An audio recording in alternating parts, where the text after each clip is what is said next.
Hello everyone. আমি একজনকে পছন্দ করি। যদিও সে আমাকে পছন্দ করে না বলেছে, তারপরেও তার সাথে আমি ফেসবুকে এড আছি, তার সাথে আমার কথা হয় এবং কয়েকদিন আগে সে আমাকে বলল যে সে আমার সাথে আর কথা বলবে না, আমাকে ব্লক মেরে দিবে। তো আমি এটা শোনার পরে প্রচন্ড হার্ট হই যে কেমনে সম্ভব? আমি তাকে ছাড়া থাকতে পারব না। সো আমি কি করলাম? আমি আমার হাত কাটলাম, আমি ২ টা স্লিপিং পিল খেলাম, ঘুমের ওষুধ এবং তাকে বললাম যে, "শোনো, তোমার ছাড়া আমি বাঁচতে পারব না। সো তুমি যদি আমারে ছেড়ে দাও আমি এমনি মরে যাবো। সো আমি এগুলা উল্টাপাল্টা করব।" ফলাফল সে আমার আর ব্লক মারেনি এবং তার সাথে আমি এড আছি। গল্পটা পরিচিত মনে হচ্ছে? মনে হওয়ারই কথা, কারণ হচ্ছে এটা আমাদের আশেপাশে অহরহ ঘটছে। মানে আমার ২ জন ফ্রেন্ডকে আমি দেখেছিলাম এই ধরনের ইয়েতে সমস্যাতে থাকতে। তো তারপরে এটা দেখার পরে আমি আমার আরো অন্যান্য ফ্রেন্ডদেরকে জিজ্ঞেস করলাম এবং অন্যান্য সবার সাথে কথা বলার পরে আমি যেটা পেলাম সেটা হচ্ছে এটা ২-১ জনের প্রবলেম না। আমার অনেক ফ্রেন্ড এই ধরনের ইয়েতে আছে। আইদার যে কেউ কাউকে পছন্দ করে এবং সে এই ধরনের কাজ করছে, অথবা আমার কোনো একজন ফ্রেন্ডকে কেউ পছন্দ করে সে এই ধরনের কাজগুলো করছে। অ্যান্ড জিনিসটা দেখার পরে আমি ভাবছিলাম যে এটা কেন হচ্ছে? তারপর আমি যেটা পেলাম সেটা হচ্ছে এই যে ওয়ান সাইড লাভ গুলো না, মানে একতরফা ভালোবাসা যেটা, যে আমি আপনাকে ভালোবাসি কিন্তু আপনি আমাকে ভালোবাসেন না, এটা অনেক কষ্টের। মানে আমরা যারা কখনো এই ধরনের ইয়েতে যাইনি, যেমন আমি যাইনি, তো আমরা জানি না এটা কতটা কষ্ট। মানে আমরা কল্পনাও করতে পারবো না যে কতটা কষ্টের, যে আমি কাউকে পছন্দ করি আর আমি দেখছি সে অন্য কারো সাথে হাঁটছে, সে অন্য কারো সাথে ঘুরছে। এটা অনেক পেইন। তো এই এতটা কষ্ট যখন আমাদের ভিতরে আসে না, তখন অটোমেটিক্যালি মানে আমরা না চাইতেও উল্টোপাল্টা কাজ করে ফেলি। আর এইজন্য এই ধরনের কাজগুলো করছি যে তাকে ব্ল্যাকমেইল করছি, তাকে জোর করছি, উল্টোপাল্টা কিছু করে তাকে শুধুমাত্র তাকে একটুখানি কাছে পাওয়ার জন্য। যা দরকার সব করছি। আমি সিগারেট খাচ্ছি, আমি ড্রাগস নিচ্ছি, যা খুশি করছি শুধু তাকে একটু কিছু সময়ের জন্য পাশে পাওয়ার জন্য। তো ধরলাম যে এগুলো করলাম আমি, করার পর তাকে আমি পাশে পেলাম। তো সে আমার পাশে কেন আসছে? কারণ সে আমাকে ভালোবাসে? না। সে আমার পাশে আসছে কারণ তার মনে হচ্ছে যে আমি যদি এই ছেলে এই মেয়েকে ছেড়ে চলে যাই, তাহলে এই ছেলের কি হবে? তাহলে এই মেয়ের কি হবে? সে আমাকে দয়া দেখাচ্ছে। তো কি লাভ হলো আমার এত ভালোবাসার? মানে আমি তারে এত ভালোবাসলাম, তার জন্য হাত কাটছি, তার জন্য মরে যাচ্ছি। বিনিময়ে আমাকে কি দিচ্ছে সে? দয়া দিচ্ছে। কি লাভ আমার এই দয়া? আচ্ছা তারপরে ধরলাম দয়া থেকে যদি, আচ্ছা ঠিক আছে সে আমাকে দয়া দিল। দয়া থেকে যদি ভালোবাসাটা আসে তারপরে একটা মানে ফায়দা হলো, কিছু না কিছু হলো। তো দেখুন, আ আপনি ৬ তো এই ব্যাপারে যেটা হয় যে ধরুন আপনি ৬ মাস ১ বছর কোনো একটা ছেলে অথবা কোনো একটা মেয়ের সাথে যদি থাকেন, তখন দেখা যায় যে রিলেশনটা হয়ে যায়। মানে আপনি জোর করে থাকেন, যেভাবে থাকেন, আপনি চেষ্টা করে গেলে রিলেশনটা হয়ে যায়।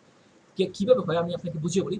ধরুন আপনি ১ বছর কি ১.৫ বছর একটা মেয়ের সাথে আছেন, একটা ছেলে আর একটা মেয়ে একসাথে আছেন। তো একসাথে যখন থাকছে তারা, আস্তে, আস্তে তাদের মধ্যে একটা ফিলিংস আসে যে আমরা তো আনসেপারেবল। মানে একজন একজনের উপর একটু হালকা ইনফ্লুয়েন্স আছে, একজন একজন এটা ওটা ভাল লাগে। তো তাদের মনে হয় যে হ্যাঁ, আমাদের মধ্যে তো অনেক মিল আছে, আমাদের মধ্যে তো রিলেশন আছে। তো তারা আস্তে, আস্তে রিলেশনের দিকে যায়। যে এই ছেলে আমার পিছনে এত বছর ধরে ঘুরছে, এই মেয়ে আমার পিছনে এত মাস ধরে ঘুরছে। তারা আস্তে করে রিলেশনের দিকে যায়। রিলেশনের দিকে যাচ্ছি, রিলেশন চলছে। তারপরে সবগুলো রিলেশনে না মাঝে মধ্যে একটু হালকা গ্যাপ আসে। তো তাদের মধ্যে যখন গ্যাপটা আসে, তখন তাদের হঠাৎ করে ফিলিংস আসে যে না আমি তো তাকে ছাড়া বেশি সুখে আছি। এই ফিলিং কেন আসছে? কারণ হচ্ছে তাদের যে সম্পর্কটা শুরু হয়েছিল এটা কিন্তু ভালোবাসা থেকে শুরু হয়নি যে না এই আমার জন্য পারফেক্ট। তারা কিন্তু প্রতিদিন ঘুম থেকে উঠে এসে চিন্তা করেনি যে আমি কি পরিমাণ ভাগ্যবান যে এই মেয়ের সাথে আমি আছি। তারা শুধুমাত্র কি জন্য এসেছে? কারণ তাদের মনে হয়েছে যে তারা আনসেপারেবল। সেখান থেকে তাদের একটা রিলেশনে আসছে। রিলেশনে এসেছে কিন্তু ভালোবাসাটা আসতে পারেনি। আর যার ফলে কি হচ্ছে? ওই ব্রেকআপ হচ্ছে। তো লাভ কি হলো? আমি কারো পিছনে বছরের পর বছর সময় দিলাম, তাকে ঘুরে ফিরে রিলেশনে আনালাম, ৬ মাস প্রেম করলাম, তারপর আমি আবার আগের জায়গায়, এবার কষ্টের পরিমাণ আরো বেশি। এখন এখান থেকে উদ্ধার কেমনে হবো? মানে বিষয়টা হচ্ছে আমি তো চাই না যে তার কোনো ক্ষতি হোক। আমি চাই না তার কষ্ট হোক। আমি চাচ্ছি কি সে আমাকে একটু ভালোবাসুক। তাকে ভালো কিভাবে বাসাবো? ভালোটা কিভাবে বাসাবো? দেখুন, আপনি তাকে কেন ভালোবাসেন? কারণ হচ্ছে আপনি একটা মেয়ের মধ্যে যা, যা চান অথবা একটা ছেলের মধ্যে যা, যা চান, তার সবকিছু তার মধ্যে আছে। এইজন্য আপনি তাকে ভালোবাসেন।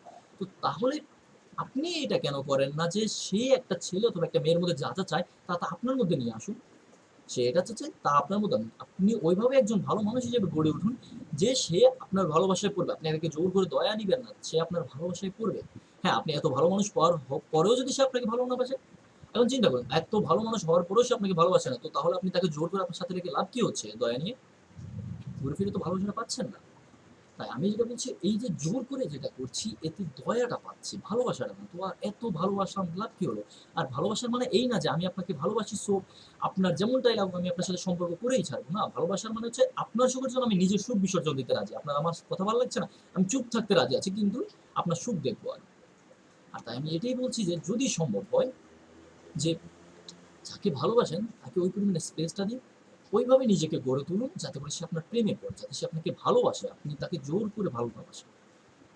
তাই তার সুখের জন্য যদ্দূর করা দরকার আপনি করুন, এবং ওইভাবে ব্ল্যাকমেইল করে দয়াটা না নেন। ওই ব্ল্যাকমেইল করে ইয়ে করে দয়াটা না নেন। যদি সম্ভব হয় ভালো হয়ে তার কাছ থেকে ভালোবাসাটা আদায় করে নিন। হ্যাঁ, তারপরেও যদি ভালো না বাসে, আপনি ভালো হলেন, তাকে প্রপোজ করলেন, সে ভালোবাসলো না, ঠিক আছে। আপনি আপনার ভালোবাসা আপনার কাছে শক্ত করে রাখবেন, সে তার কাছে থাকবে। তাই ভালোবাসুন, এটা অনেক ভালো জিনিস। তবে জোন, আশা করি বুঝতে পেরেছেন। ধন্যবাদ।